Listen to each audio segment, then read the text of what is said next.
All lined up in a wedding group, here we are for a photograph.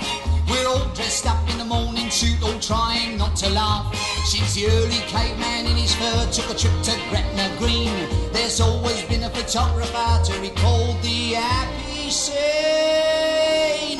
Oh, you flashbang, what a picture, what a picture, what a photograph. Poor old soul, blimey, what a joke. Right, well, let me say these church photos that you've submitted are astonishing. I am absolutely amazed at how well these have turned out.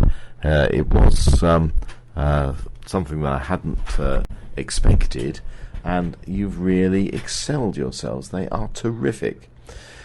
Well, the first image I have up is bill number 1, which is the church organ pipes, and they are terrific. I really like them. The lights coming in the window on the left hand side, reflecting in each of these metal pipes, is very, very well exposed. I like that. Shiny metal is one of the most difficult things to photograph, and I love it. Well composed, well seen, and well presented. Terrific one, Bill. Bill 2, straight up into the roof. Look at that. Ladies and gentlemen, isn't that good? I think that's a cracker. Once again, we're seeing a small starburst from the light above us. I wouldn't wish to crop that. I wouldn't even wish to vignette it. I think that's a cracking good shot. Well done, Bill. Very nice. Look at what Bill's done. He's got down low. He may have said a prayer, but he definitely pushed the shutter button. A small niggle is the stained glass window on the left hand side is really distracting my attention. I'm really not worried about the stained glass at the altar end. That's okay with me. But again, a difficult thing to actually photograph are stained glass windows, and it's best to take them either at twilight or on the north side of the building where the sun doesn't shine through them quite so brightly. Taken from a very low aspect, very low point of view, giving us a very good leading line coming from the bottom right hand corner of the image. I think that's a spectacularly good image, so well done, Bill. Once again, Bill's gone even lower. He's on the carpet. He's probably put his camera on the carpet, and hasn't that given us a terrific view? I beg his pardon. Brenda, it's yours. Brenda, wonderful image. I love it. You can't put that into your club competition, though, with the date on it. You'd have to wipe out the date stamp. But I have an easy way of getting rid of that, and that is to crop it off. We don't need quite so much red carpet, and I'd take perhaps 2 centimeters off of the bottom. I wouldn't worry about taking all of that red off, because it's giving me a beautiful lead in along the carpet towards the altar at the other end. Very well taken indeed. Now let me say, before we move on, what you can do is to take 3 images, or 5 or 7, but 3 to begin with, while you're still wearing a learner plate, and blend those together. So had you taken one, let's say at f22, the stained glass above the window would have been correctly exposed. Had you taken another, as this was at, I'm going to guess, f8, then the stained glass window is a little bit, we say, burned out. I'm just looking at the EXIF data. Oh, 3.3. Okay.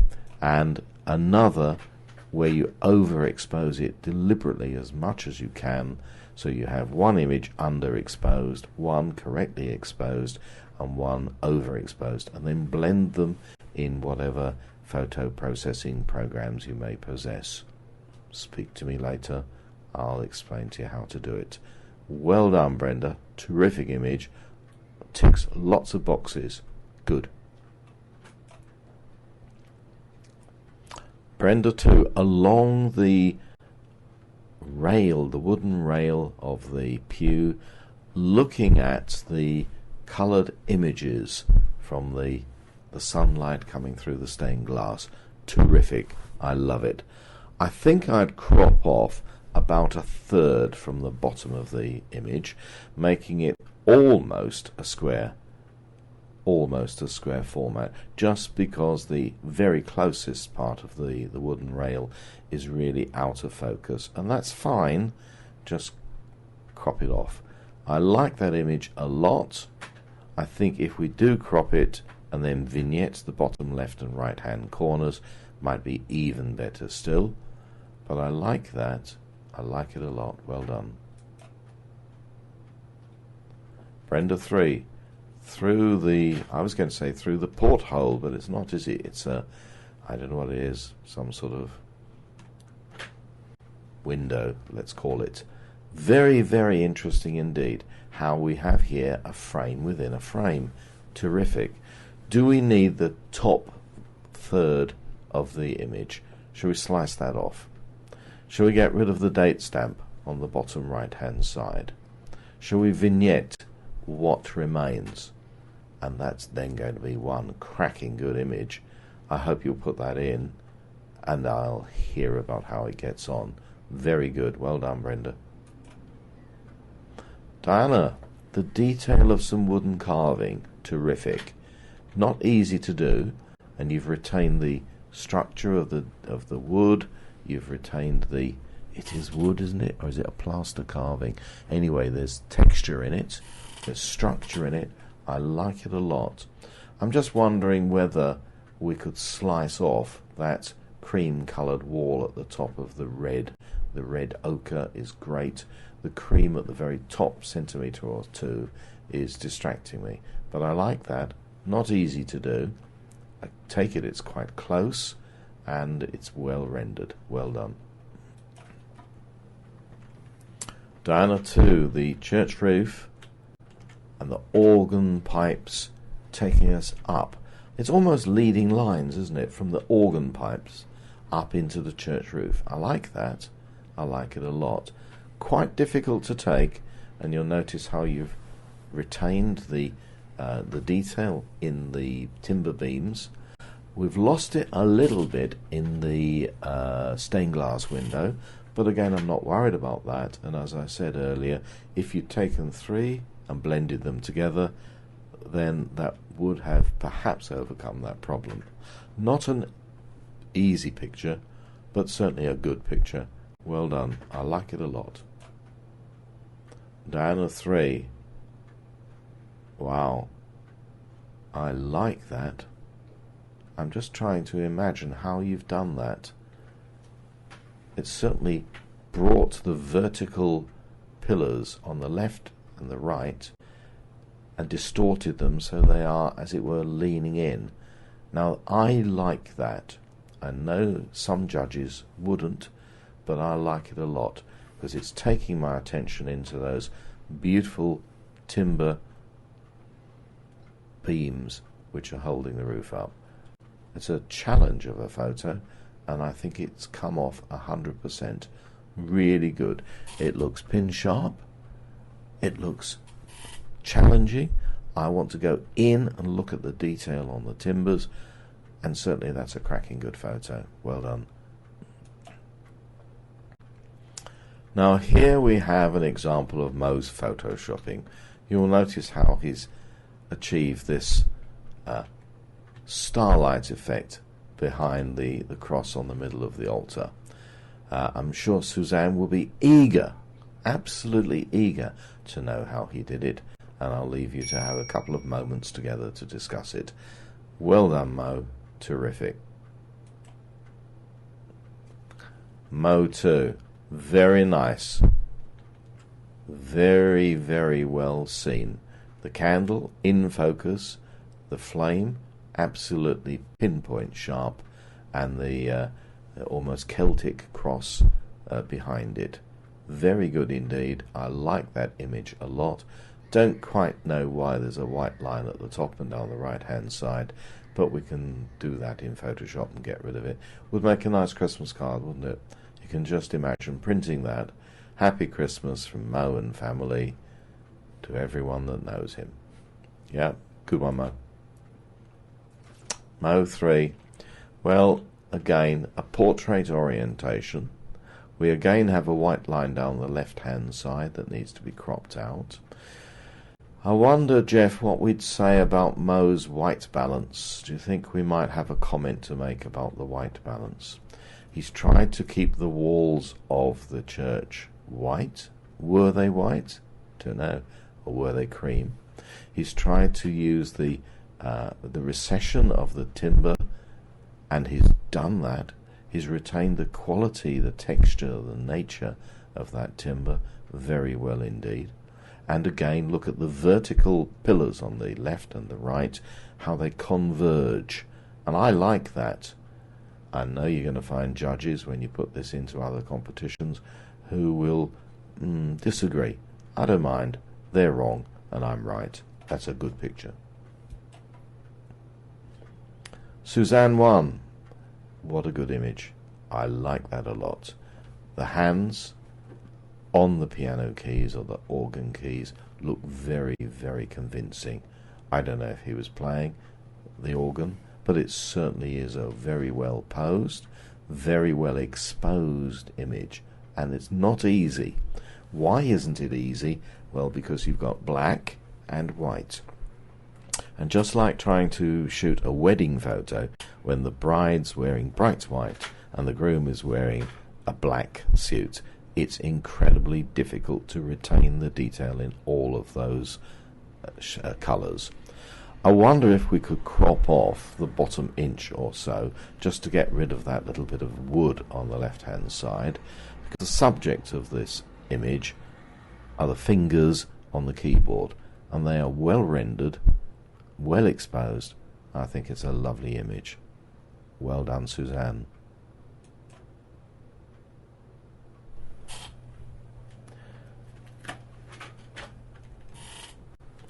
Suzanne 2 with the weather vane atop the tower of a church. Very good indeed. I'm beginning to see a little bit of what we call a halo, and you get this at the edge of dark and bright parts of your image. Now that's an artifact, comes from the processing of the image, and I don't know how much you photoshopped this, but it may well be an artifact that you need to address to improve that even further. But well seen, well composed, it's nicely on the third. You haven't chopped off the top of the wind vane, and I like that a lot. You've retained the detail in the tiles, so well seen, very well taken. I like that. Now, isn't this interesting? Suzanne 3. She's made this almost splayed timber roof come from the bottom left-hand corner. She's chosen an almost square format. Ticks 2 boxes for me. Very, very good indeed. And I know the rest of the roof is there. I don't need to see the rest of the roof. It's terrific. Well done, Suzanne. You're getting very good at this game. Well done. Terry 1. Again, the challenge is to try to get the exposure correct for the stained glass window whilst not losing the walls and the surround of the window, the rebate of the window. And it's very, very nearly come off. We haven't got quite all of the detail in the stained glass window, but we've certainly got most of it, whilst the lighting level in the church itself is much, much lower.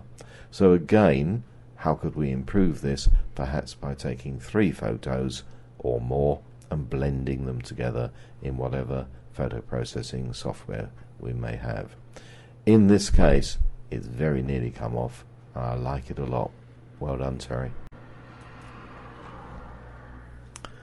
Terry, that's a cracker. Terry 2, the poppies on the stand with the sunlight coming through, picking out the red blossoms and the shadow on the wall with the light of a stained glass window. That is a Christmas card. If it's anything, it's wonderful. I can just imagine you putting Happy Christmas from Terry and family and sending it out, or even selling it. It's a really good image. I love the way the branch comes to, rather than from, the right hand lower corner. I like the way that you've kept in the shadow and the light from the stained glass window, and I particularly like the way it's not plumb centre. It's just off centre. The branch, the Christmas tree, if I might call it that, is sufficiently off centre to make that a thoroughly interesting image. I love it. Well done, Terry. Terry 3. People will notice that there's something strange about this image. The pipe organ in the middle is pin sharp, but as we go further and further to the left and to the right, they've been somehow stretched out to give us this dynamic effect. I love it. Very good indeed. I can only say that's a winner, Terry. That's definitely a winner. Well done. Doreen 1. Again, we have the light from the window on the left-hand side picking up the shiny metal of the organ pipes.